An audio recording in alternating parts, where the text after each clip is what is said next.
This lady right here is an amazing lady, but we're going to talk about that a little bit later. I'm just happy to be here. I'm happy that you are here. It's a special time for me in my journey. I'm glad that I got to share it with Miss Sharon Campbell over there. But right now it's giving me an opportunity to tell you a little bit about my story. Because you know everybody has a story. Now you may not want to tell it, and I may not ever get to know it. But the truth of the matter is that if we peek behind the curtains of some of our lives and take off the masks that we wear every day, the essence of our stories may have some surprising similarities. For example, if you flip through the pages of the story of your life, you may find a chapter on challenge. You might find a chapter marked change. You could find a chapter called transition, love, good chapter. Fear. Anyone have a fear chapter? Well, my story has those chapters and many more, but I want to share something about my fear chapter and the choices that accompanied my greatest fear, which was my fear of being alone. Even as a child, I didn't want to be by myself. I had a sister, but she was older and she was doing her own thing. So I ended up playing with kids I didn't necessarily like, and they didn't necessarily like me. But I endured some very horrible treatment because I just didn't want to be alone. I didn't want to be by myself. As I grew up, I didn't date much, but when all my friends were in relationships, I was usually the third wheel, but I had cash. And I had fun. And I knew how to make people laugh. So nobody seemed to mind, except me.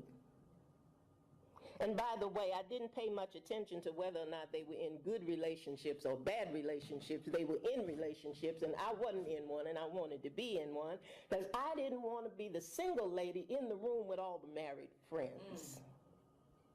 And I was especially fearful of turning into the old lady in the back of the church who ain't got no husband, don't have no children, and just mad for no apparent reason. So I entered into relationships that were convenient, but ultimately unhealthy. So when Mr. Tall, Dark, and Handsome entered my life and asked me to marry him, I said, yes. But I was afraid I wouldn't be asked again. I was young and we were so happy for about a minute and a half. It took less than 2 years and one daughter to find out that Mr. Tall, Dark, and Handsome had a dark side that included emotional and physical abuse. And I quickly learned that there were things much worse than being alone. When I found the courage to leave, I also found I was right where I said I didn't want to be. I was the single lady walking into the room alone. I was living alone. I was raising my daughter alone, working long hours to provide, and I became angry and bitter and tired and busy and depressed. And I was looking for something that meant something more than the routine of my life. In the coming years, I had a great career at IBM. I managed a theater company. I acted on stage and film. I was active in my church, had a great life on the outside. Now, this should have been my mountaintop chapter, but it wasn't. I was drowning. I was dissatisfied, unfulfilled, and something had to change. I prayed about it. I cried about it. I struggled with what was going on and struggled with not wanting to go on. Doors began to close in my life, but none seemed to be opening, and something had to change. And I kept trying to figure out what I could do to enjoy my life And at the same time, I felt guilty because compared to other people I knew, my life wasn't bad at all. It never had been. My mom stayed at home. My dad owned his own business and was well respected. I wasn't abused as a child. I wasn't, that had food on the table, clothes on my back. All that was good. Yet I never felt good enough. And I could have been the poster child for low self-esteem. Something wasn't working. You ever just had that feeling that there was more for you, even if you didn't know more of what? Well, that's where I was. And then it happened. I got a chance for a fresh start. IBM had come to the rescue in the form of a job offer. I received an offer to relocate here to North Carolina, and I said yes without hesitation. Now, this was definitely some kind of divine intervention because when I came to Raleigh, I moved here without family, without knowledge of the area, and for someone who didn't want to be alone, this was a huge undertaking. But I discovered that the quote, "No matter where you go, there you are." You all know it. Absolutely true. Because when I came here, I brought me with me. I brought all my issues with me. And I came with my two best friends, myself and I. I made this journey. And there was the me, the handcrafted, God-designed me. There was myself, who was the self-sabotaging, whining, pity-party me. And there was the positive side as I told myself, I can do it, I can have it, I can be it, I can succeed at it, I can, and I will. My best friend and my worst enemy. But how many of you know when things aren't going the way you want them to go, or you're not finding fulfillment or satisfaction, what's the next best thing that you do? No, you blame somebody else. I mean, it can't be me.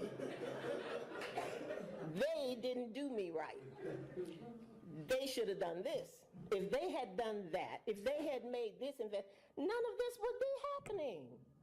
But in the midst of my complaining, I heard a whisper that said, you are they. It's not everyone else, or your circumstance, or your situation.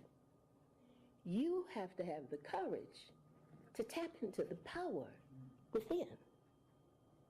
Now, at that moment, I realized two things. One, the greatest power I will ever have is my power to choose. And two, the most influential conversation I will ever have is the one I have with myself. I can choose to accept the negative, or I can choose to encourage myself. I can choose to be my own worst enemy or my new best friend, lifting myself up and looking in the mirror at the me he created me to be and have a celebration rather than a pity party. I can talk about my troubles, or I can make them the platform on which my triumph stands. I can talk myself out of, but I can also talk myself into. And most importantly, I can spiral down in fear or be uplifted and live in faith. Now, here's what's really interesting. No matter where I was in my life or what I was going through, I had become the go-to person for everybody else. Remember when I said the outside doesn't always reflect the inside? Well, friends, associates, and perfect strangers thought I had the answer for their issues, even though I didn't have an answer for my own. But my life experiences and the wisdom that accompanied them were positioning me to want to help other people learn what I had learned, see from different lenses, and understand what I now understand, and that is you really can do all things through Christ. That life really can be lived full and rich with goals achieved and dreams realized. I also had to acknowledge that sometimes you need a little help. Help that can be found in a confidential, non-judgmental, safe place.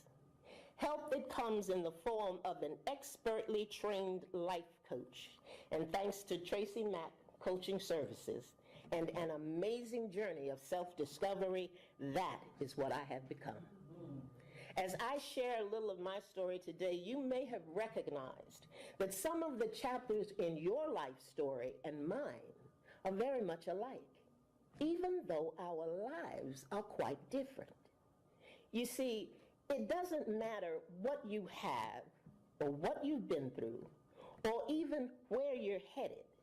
When you strip away the tags and the titles, you'll find the commonalities at the core, because at all ages and stages, being afraid is real. Doubt is real. Hope and encouragement are also real.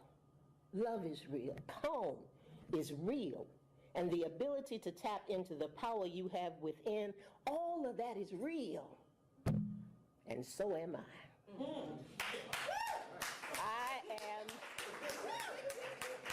I am a real mother, grandmother, entrepreneur, cancer survivor, speaker, writer, author, playwright with a doctorate of divinity, having celebrated several years of receipt of my first AARP card.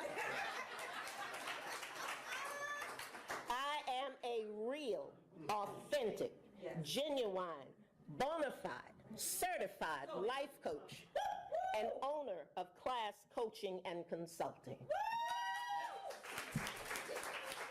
Let me tell you why it's C.L.A.S.S. Because I am here to cultivate your life and success strategies. I am here to help you experience clarity, identify and remove roadblocks, and implement practical success strategies. If you want to have greater fulfillment and attain meaningful goals, I'm here to serve you. So before you leave today, let's explore the possibilities of partnership. Introduce yourself to me before you leave, and allow me to extend my hand and say to you, welcome to class.